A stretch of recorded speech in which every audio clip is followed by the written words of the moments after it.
സച്ചിന് വീഡിയോയിൽ വരാൻ മടി ആയതുകൊണ്ട് ഞാൻ പറയുന്നത് കൊളോണിയുടെ ഡോം കത്തീഡ്രലിന്റെ ഫ്രണ്ടിലാണ് നമ്മൾ നിൽക്കുന്നത്. ഇതെന്ന് പറയുന്നത് ഒരിക്കലും പണി തീരാത്ത പള്ളി എന്നാണ് ഈ പള്ളിയെ അറിയപ്പെടുന്നത്. ഈ പള്ളിയിലെ 3 രാജാക്കന്മാരുടെ പുണ്യാവിശിഷ്ടങ്ങളാണ് ഇരിക്കുന്നത്. അത് ഏത് രാജാക്കന്മാരാന്ന് നിങ്ങൾക്ക് അറിയാമോ?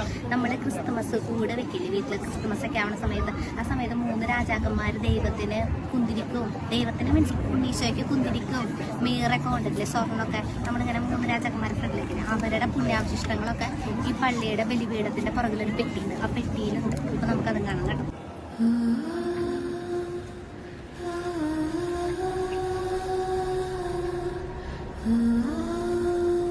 എന്തുകൊണ്ടാണ് ഈ പള്ളിയുടെ പണി കഴിയാത്തതെന്ന് അറിയാം? അതായത് പിശാച് വിചാരിക്കുന്നത് ഈ പള്ളിയുടെ പണി കഴിയാൻ കഴിഞ്ഞാൽ എല്ലാവരും ഈ പള്ളിയിൽ വന്ന് പ്രാർത്ഥിക്കും, അങ്ങനെ പിശാചിനോടുള്ള പേടി കുറയും.